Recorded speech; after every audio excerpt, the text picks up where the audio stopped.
ചിത്രം കിടക്കട്ടെ, അന്വേഷിച്ചോട്ടെ പോരെ. ഞങ്ങൾക്ക് ആരന്വേഷിക്കുന്നതിൽ ഞങ്ങൾക്ക് യാതൊരു പ്രശ്നമില്ല. ഞാനത് ഉറച്ച നിലപാട് അന്നേ നടത്തിയാണ്. ഞങ്ങൾ ഇന്നും മാറ്റിയില്ല, ഇനിയും മാറ്റൂല.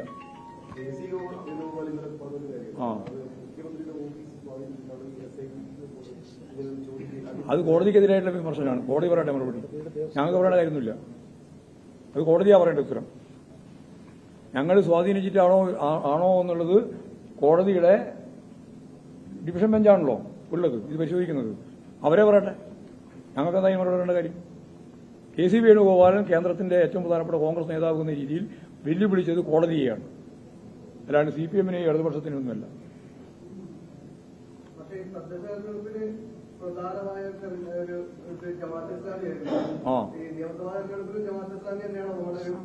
ഞങ്ങളല്ല, ഞങ്ങൾ വികസനമാണ്. ഒരു സംശയം വേണ്ട.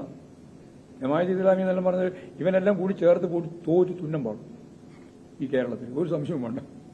ഞങ്ങൾക്കതിൽ യാതൊരു ഉത്കണ്ഠയില്ല. ഇടതുപക്ഷ ജനാധിപത്യ മുന്നണിക്ക് ഒരു ഉത്കണ്ഠയുണ്ടെങ്കിലല്ലേ ഞങ്ങൾ ഇതിന്റെ മേലെ കൊണ്ടേയുള്ളൂ. ഞങ്ങളിത് രാഷ്ട്രീയമായിട്ട് പറയാണ്, ലീഗിനോട് ചോദിക്കുകയാണ്, കോൺഗ്രസിനോട് ചോദിക്കുകയാണ്. കോലിബി സഖ്യത്തിന്റെ ഒപ്പം ഈ പറയുന്ന രീതിയിലുള്ള ജമാഅത്തെ ഇസ്ലാമിയെ കൂട്ടിച്ചേർത്ത് അതിന്റെ ബ്രാൻഡ് അംബാസഡറായി അല്ലെങ്കിൽ കോർഡിനേറ്ററായി പ്രവർത്തിക്കുന്ന പ്രതിപക്ഷ നേതാവുള്ള ഈ കേരളത്തിൽ ഇടതുപക്ഷ ജനാധിപത്യ മുന്നണിക്ക് എന്തിനാണ് ഉത്കണ്ഠപ്പെടേണ്ടത്?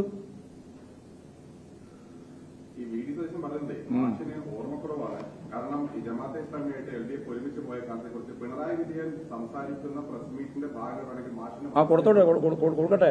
ഞങ്ങൾ ഇന്നേ വരെ അവരിപ്പം കുറെ കൊല്ലം പറയുന്നുണ്ട്, ഒരു മാസം പോലും ജമാഅത്തെ ഇസ്ലാമിയുമായിട്ട് രാഷ്ട്രീയ ബന്ധം ഉണ്ടാക്കിയിട്ടുള്ള ഒരു ഭാഗം കാണിച്ചു തരാൻ അവർക്ക് സാധിക്കില്ല. ഞങ്ങളൊരു കാര്യം ഉറച്ച നിലപാട് അന്നേ പറഞ്ഞിട്ടുണ്ട്. അവരെടുത്തുകൊണ്ടിരിക്കുന്ന നിലപാട് എന്തായിരുന്നു? കുറെ കാലം അവർ UDF-നെയും പിന്തുണക്കും, അവർ BJP-നെയും പിന്തുണക്കും, അവർ മാർക്സിസ്റ്റിനെയും പിന്തുണക്കും. ഞങ്ങൾ ഓരോരാളെയും നോക്കി പിന്തുണക്കുമെന്നാണ് അവർ പറഞ്ഞുകൊണ്ടിരുന്നത്.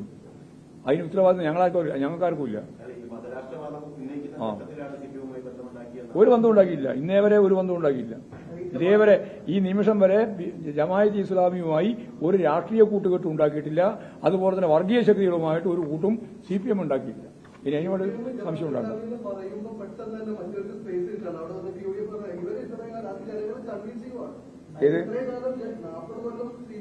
അതാ പറഞ്ഞത് 40 കൊല്ലം എന്ന് പറഞ്ഞാൽ ശുദ്ധ അസംബന്ധം പറയാണ്, നുണ പറയുക എന്നുള്ളതാണ്. നുണ പറയുന്ന രോഗമാണ് ഈ VD സതീശന്. ഓരോ ദിവസവും പറഞ്ഞുകൊണ്ടിരിക്കുന്നത് മുഴുവൻ നുണയാണ്, നുണരോഗം. എനിക്ക് മറവി രോഗം എന്നല്ല പറയുന്നത്, നുണരോഗം. ഓരോ ദിവസവും രാവിലെ എഴുന്നേറ്റ് നുണ പറയുക എന്നുള്ളതാണ് VD സതീശന്റെ ഏറ്റവും പ്രധാനപ്പെട്ട ഒരു പണി. ആളെ പറ്റിക്കാൻ തന്നെയാണ്, ആളെ പറ്റിക്കാൻ തന്നെയല്ല നുണ പറയുന്നത്. വേറെ ആരെങ്കിലും നുണ പറയും? അങ്ങനെ രാവിലെ പറയുന്ന നുണ ഉച്ചയാകുമ്പോഴേക്ക് മാറും. പക്ഷേ ആ നുണ തിരുത്തൂല.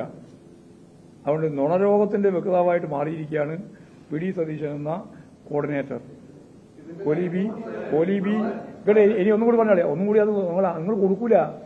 നിങ്ങൾ വെറുതെ ചോദ്യം ചോദിക്കുന്നത് വേറെ ആവശ്യത്തിനാണ്. ഞാൻ പറയുന്നത് നിങ്ങൾ കൊടുക്കും നോക്കാനാ നാളാ.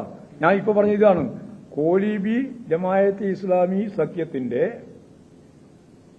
സംസ്ഥാന കോർഡിനേറ്ററാണ് VD സതീശൻ എന്നാണ്. മറവി രോഗം കൊണ്ട് ഇത് പറയാൻ പറ്റില്ല.